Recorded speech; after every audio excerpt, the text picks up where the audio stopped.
अस्सलाम वालेकुम बच्चों, आज हम 9th class biology 10th chapter का टॉपिक वेजिटेटिव प्रोपगेशन डिस्कस करेंगे।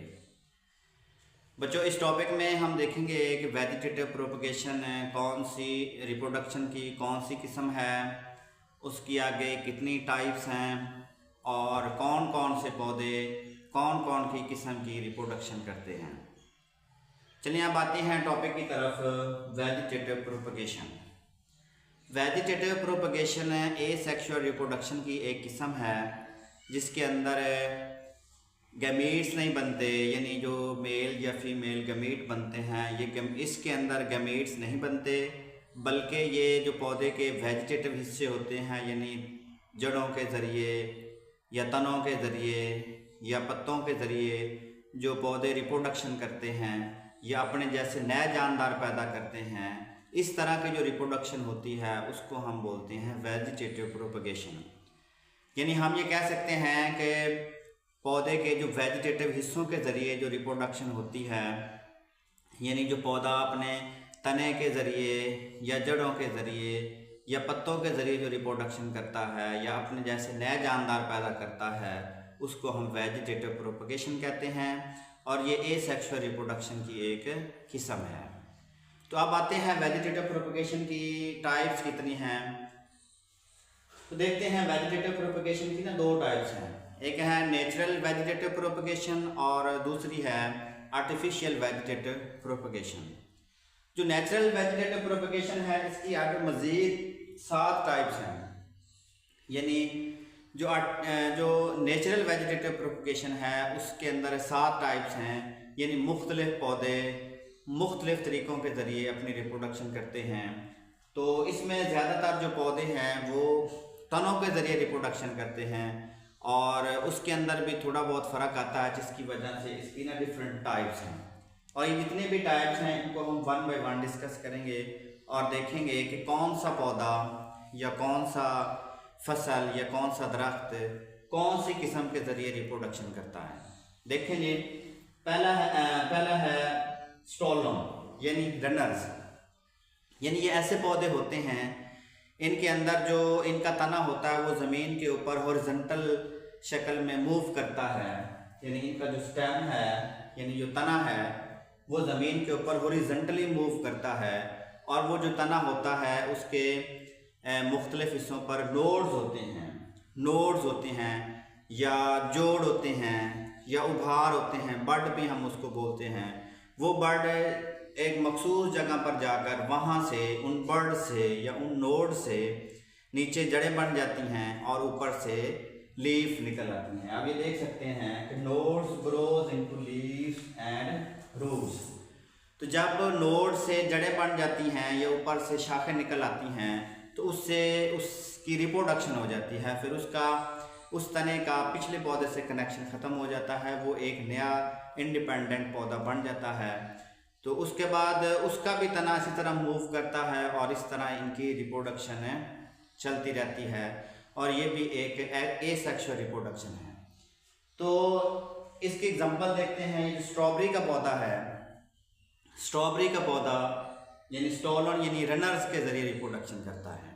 तो उसके बाद दूसरे तरीके की तरफ आते हैं ट्यूबर्स। ये जो ट्यूबर्स की रिप्रोडक्शन है इसमें क्या होता है, इसमें जो स्टेम होता है या जो तना है पौधे का ग्रो अंडर द ग्राउंड, यानी वो ज़मीन के नीचे मूव करता है। Stem grows under the ground, ज़मीन के नीचे हॉरिजॉन्टली मूव करता है और जो तना है या वो जो स्टेम है उसके ऊपर नोड्स होते हैं और उन नोड से जड़ें बनती हैं और ऊपर से शाखें निकल आती हैं। जब उसकी जड़ें या शाखें निकल आती हैं तो वो एक नया जानदार बन जाता है। तो इस तरह वो पिछले जो पौधा है उसकी रिप्रोडक्शन हो जाती है और इसी तरह ये इनका सिलसिला चलता रहता है। तो अब हम देखते हैं कि ट्यूबर्स के ज़रिए कौन से पौधे रिप्रोडक्शन करते हैं। तो यहाँ पर जो एग्जांपल दी हुई है पोटैटो की, यानी जो आलू का पौधा है वो ट्यूबर्स के ज़रिए रिप्रोडक्शन करता है। अब नेक्स्ट देखते हैं राइजोम। राइजोम में क्या होता है, राइजोम के अंदर उनका जो पौधा है जिसने राइजोम के ज़रिए रिप्रोडक्शन करनी होती है उसका जो तना है या जो स्टेम है वो भी मूव करता है horizontally, stem grow below the ground. यानी उसका जो स्टेम है या जो तना है वो ज़मीन के अंदर यानी ज़मीन के नीचे हॉरिजॉन्टली मूव करता है, और इसके तने के अंदर भी मुख्तलिफ जगह पे नोड्स होते हैं या बर्ड्स होते हैं। उन नोड्स के ज़रिए रिप्रोडक्शन करता है, यानी उन नोड्स वाली जगह से ऊपर से लीफ निकल आते हैं, पत्ते निकल आते हैं, और उसके निचले हिस्से से जड़ें निकल आती हैं। इस तरह ये रिप्रोडक्शन करते हैं। तो अब देखते हैं कि राइजोम के ज़रिए कौन कौन से पौधे रिप्रोडक्शन करते हैं। एक फर्न का दरख्त है, वो राइजोम के ज़रिए रिप्रोडक्शन करता है। उसके अलावा ये डिंगर का पौधा यानी अदरक का पौधा, ये भी राइजोम के ज़रिए रिप्रोडक्शन करता है। उसके अलावा शुगर यानी जो गन्ने का पौधा है वो भी राइजोम के ज़रिए रिप्रोडक्शन करता है। उसके बाद इसकी चौथी टाइप है बल्ब।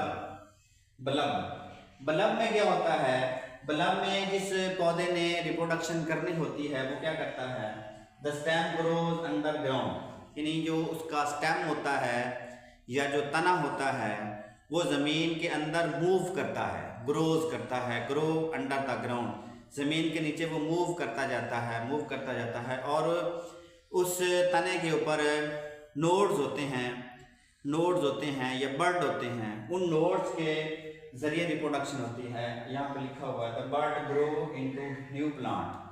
जहाँ पे वो नोड्स होते हैं या वो जोड़ होते हैं या वो जो आँख बनी होती है या उसको हम बड कहते हैं, जो उभार बना होता है, उस उभार के ज़रिए एक नया पौधा नमू पा जाता है या एक नया पौधा तैयार हो जाता है। तो इस तरह जो नया पौधा तैयार होता है इसको हम कहते हैं बल्ब के ज़रिए यानी रिप्रोडक्शन हुई है। तो अब देखते हैं कि कौन कौन से पौधे बल्ब के ज़रिए रिप्रोडक्शन करते हैं। तो यहाँ पर लिखा हुआ है टल्प यानी गुले लाला का पौधा, इसके अलावा ओनियन प्याज का पौधा, और लिली का पौधा जो रिप्रोडक्शन करता है वो बल्ब के ज़रिए रिप्रोडक्शन करता है।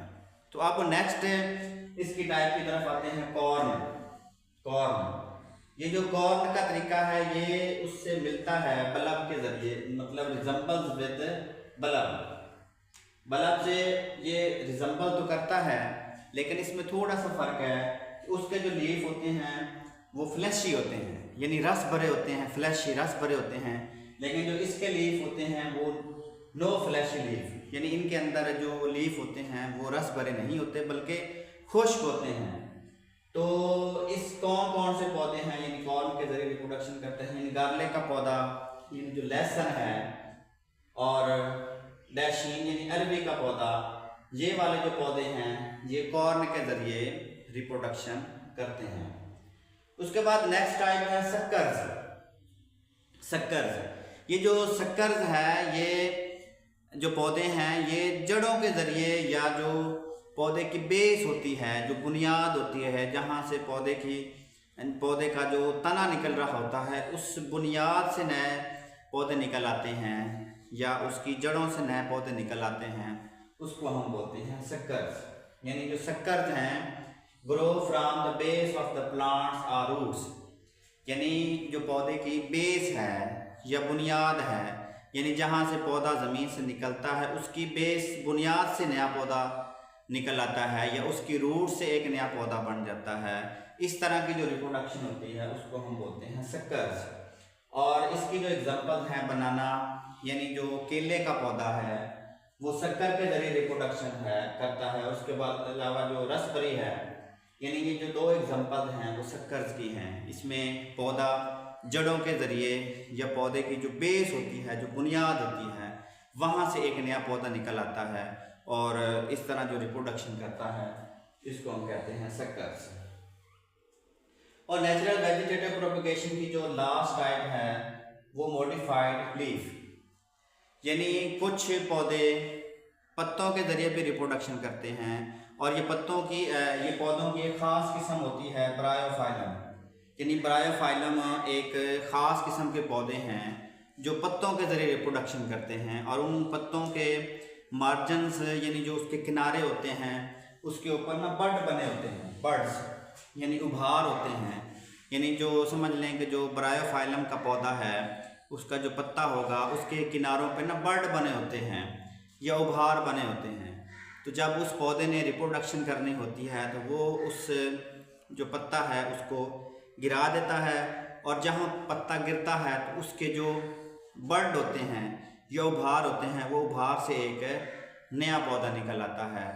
तो हम इसको कहते हैं मॉडिफाइड लीफ, यानी जो पत्तों के ज़रिए रिप्रोडक्शन करते हैं। तो इस तरह हमारी जो नेचुरल वेजिटेटिव प्रोपगेशन की टाइप्स हैं वो मुकम्मल हो गई। अब हम आते हैं artificial vegetative propagation. Artificial vegetative propagation ये मसनूई होती है, यानी जो हम अपनी मर्जी से रिप्रोडक्शन करवाते हैं उसको हम कहते हैं आर्टिफिशियल वेजिटेटिव प्रोपगेशन। इसकी भी आगे दो टाइप्स हैं, एक होती है कटिंग यानी कलमकारी, और जो दूसरी टाइप है उसको कहते हैं ग्राफ्टिंग यानी पैवंदकारी। पहले हम कटिंग को डिस्कस करते हैं। कटिंग यानी कलमकारी। कलमकारी के ज़रिए रिप्रोडक्शन कैसे होती है? तो कलमकारी के ज़रिए रिप्रोडक्शन करने के लिए हम क्या करते हैं कि एक पौधे की शाख को काटते हैं और उस शाख को ज़मीन के अंदर बो देते हैं।